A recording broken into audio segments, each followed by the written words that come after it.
हे स्वर आहेत आंबोली घाटात ट्रकच्या धडकेत अपघातात दुर्दैवी मृत्यू झालेल्या 11 वर्षीय निकिता प्रसाद राऊत हिचे। निकिता ही आंबोली फौजदारवाडी येथील रहिवासी। युनियन इंग्लिश स्कूल आंबोली येथे इयत्ता 5वी मध्ये ती शिकत होती। रविवारी सकाळी आंबोलीतून सावंतवाडीला आपल्या आई वडिलांसोबत जात असताना फरशी वाहतूक करणाऱ्या ट्रकची दुचाकीला जोरदार धडक बसली।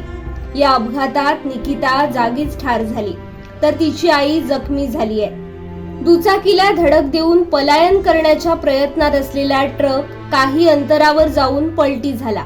अपघातानंतर आंबोली ग्रामस्थांनी आक्रमक भूमिका घेतल्यानंतर पोलिसांनी ट्रक चालक आणि क्लीनरला ताब्यात घेतलं असून पोलिसात गुन्हा दाखल करण्याची प्रक्रिया सुरू झाली आहे। निकिताचा स्वभाव मनमिळाऊ होता।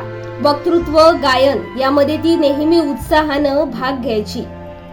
निकिता हिच्या दुर्दैवी मृत्यूनं आंबोली पंचक्रोशीवर शोककळा पसरली आहे। निकिताच्या पश्चात आई, वडील, बहीण, काका, काकी असा परिवार आहे।